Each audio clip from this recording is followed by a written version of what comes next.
9 मई मुकदमात का तफसीली फैसला जारी। PTI रहनुमा महमूद रशीद को 33 साल कैद की सजा। इंसदाद दहशत गर्दी अदालत ने 9 मई को गुलबर्ग के इलाके में जलाओ घराव और गाड़ियां जलाने से मुतालिक 2 मुकदमात का तफसीली तहरीरी फैसला जारी कर दिया, जिसमें अदालत ने दोनों केसेस में शवाहिद का जायजा लेने के बाद 23 मुल्जिमान को जुर्म साबित न होने पर बरी कर दिया, जबकि PTI रहनुमाओं समेत 7 मुल्जिमान को मुख्तलिफ सजाएं सुनाई गईं। अदालत ने PTI के सीनियर रहनुमा मियां महमूद रशीद को मजमूई तौर पर 33 साल कैद और 6 लाख रुपए जुर्माने की सजा सुनाई। तहरीरी फैसले में कहा गया है कि महमूद रशीद को मुख्तलिफ दफात के तहत अलग अलग सजाएं दी गई, जो मजमूई तौर पर 33 साल बनती हैं, जबकि इसके अलावा जुर्माना भी आयद किया गया है। तहरीरी अदालती फैसले के मुताबिक डॉक्टर यास्मीन राशिद, उमर सरफराज चीमा और एजाज चौधरी को 10-10 साल कैद की सजा सुनाई गई। अदालत ने करार दिया कि डॉक्टर यास्मीन राशिद, एजाज चौधरी और उमर सरफराज चीमा का साजिश से मुतालिक मीटिंग में मौजूद होना साबित हुआ, जबकि प्रोसिक्यूशन के मुताबिक इन रहनुमाओं ने जलाओ घेराव के लिए अवाम में इंतशार फैलाया। अदालती फैसले में मजीद कहा गया है कि प्रोसिक्यूशन ने मुख्तलिफ व्हाट्सएप पैगामात, 70 सोशल मीडिया अकाउंट्स की तफसीलात और मुल्जिमान के खिलाफ फॉरेंसिक रिपोर्ट्स अदालत में पेश की। फैसले के मुताबिक JIT ने मुल्जिमान को कसूरवार करार दिया, जबकि किसी मुल्जिम ने JIT रिपोर्ट को किसी फोरम पर चैलेंज नहीं किया, अगरचे हतमी बयानात में सब ने खुद को बेगुनाह करार दिया है।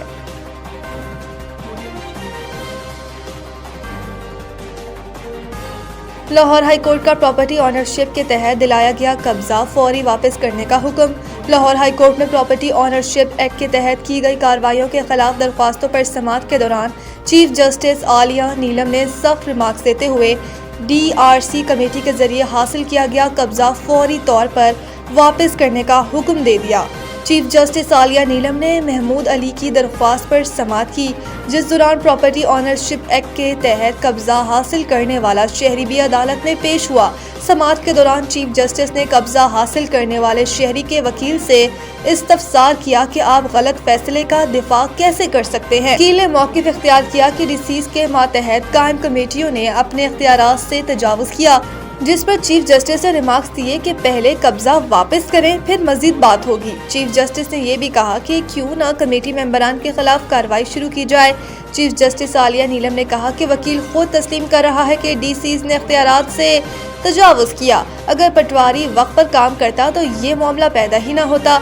उन्होंने कहा कि सिस्टम को बाईपास किया जाएगा तो ऐसे मसाइल जन्म लेंगे। समाअत के दौरान वकील ने कहा कि अगर सिस्टम से इंसाफ नहीं मिलेगा तो लोग कहां जाएंगे, जिस पर चीफ जस्टिस ने रिमार्क्स दिए कि अखबारी खबरों के लिए अदालत में डायलॉग न मारें। चीफ जस्टिस ने मजीद कहा कि वो जानती हैं कि अदालतों में कितने पुराने केसेस ज़ेर इल्तिवा हैं।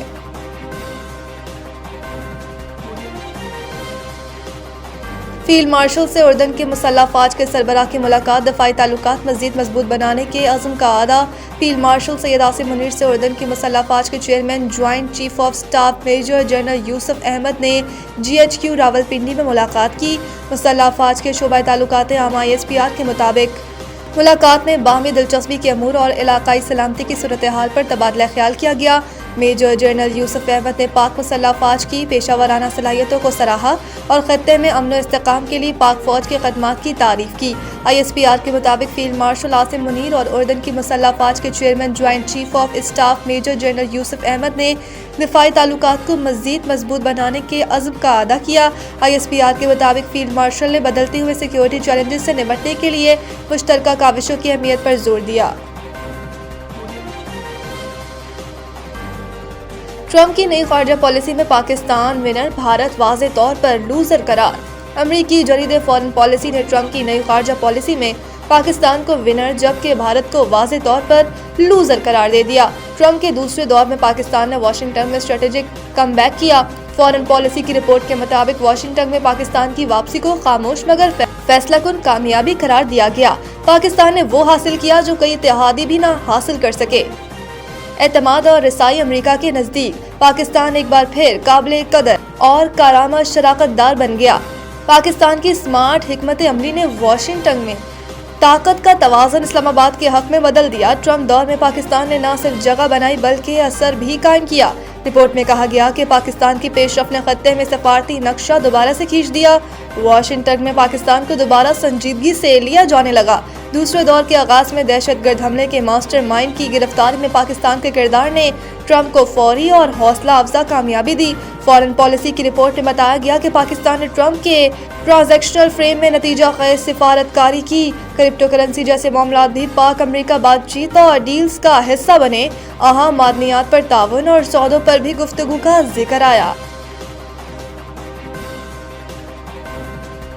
ملک بھر میں سردی کی شدت برقرار، شمالی علاقوں میں پارہ نقطہ اجماد سے نیچے گر گیا۔ لاہ کا درجہ حرارت -10، استور -6، گوپس کا -5 ریکارڈ کیا گیا۔ سکردو، ہنزا، کلات کا -4، کلام، گلگت، کوئٹہ اور دیر میں -3 سینٹی گریڈ رہا۔ آج بھی ملک کے بیشتر علاقوں میں موسم سرد اور خشک رہے گا۔ شمالی علاقہ جات اور بلوچستان کے وسطی اور جنوبی اضلاع میں مطلع جزوی ابر آلود رہنے کی پیش گوئی کر دی گئی، جبکہ پنجاب اور بلائے سندھ کے میدانی اضلاع میں دھند پڑنے کا امکان ہے۔ افغان انڈر 19 کرکٹرز کی عمروں پر سوال اٹھنے لگے۔ 3 سال تک بطور development coach Afghanistan cricket board کے لیے خدمات سر انجام دینے والے سابق فاسٹ بولر رانا نوید الحسن نے اس حوالے سے ملی جلی رائے کا اظہار کیا۔ انہوں نے کہا کہ افغان ٹیم میں بڑے دکھائی دینے والے 1-2 لڑکوں کے حوالے سے رپورٹس میں صداقت ہو سکتی ہے، لیکن سب کے ساتھ ایسا نہیں ہوگا۔ یقینی طور پر ان کے پاس اپنی عمر کی تصدیق کے لیے ثبوت بھی ہیں۔ دستاویزات چیک کر کے ہی انٹرنیشنل کرکٹ کونسل نے انہیں کھیلنے کی اجازت دی ہے۔ رانا نوید الحسن نے کہا کہ افغانستان کے نوجوانوں کی جسمانی ساخت ایسی ہے کہ وہ اپنی عمر سے زیادہ بڑے دکھائی دیتے ہیں، جس طرح ہمارے ہاں KPK کے کم عمر لڑکے بڑے نظر آتے ہیں۔ ایسا ان کے علاقے کی آب و ہوا، ماحول اور خوراک سے ہوتا ہے۔ ایسے ہی کچھ صورتحال افغانستان میں بھی دیکھنے کو ملتی ہے۔ انہوں نے کہا کہ مجھے یقین ہے کہ جس طرح ایشیا کپ میں پاکستان کے انڈر 19 ٹیم نے بھارت کو ہرا کر ٹائٹل اپنے نام کیا، اس سے ان کے اعتماد میں اضافہ ہوا ہوگا۔ پاکستانی ٹیم نہ صرف ٹرائنگولر سیریز بلکہ ورلڈ کپ میں بھی فیورٹ شمار ہوگی۔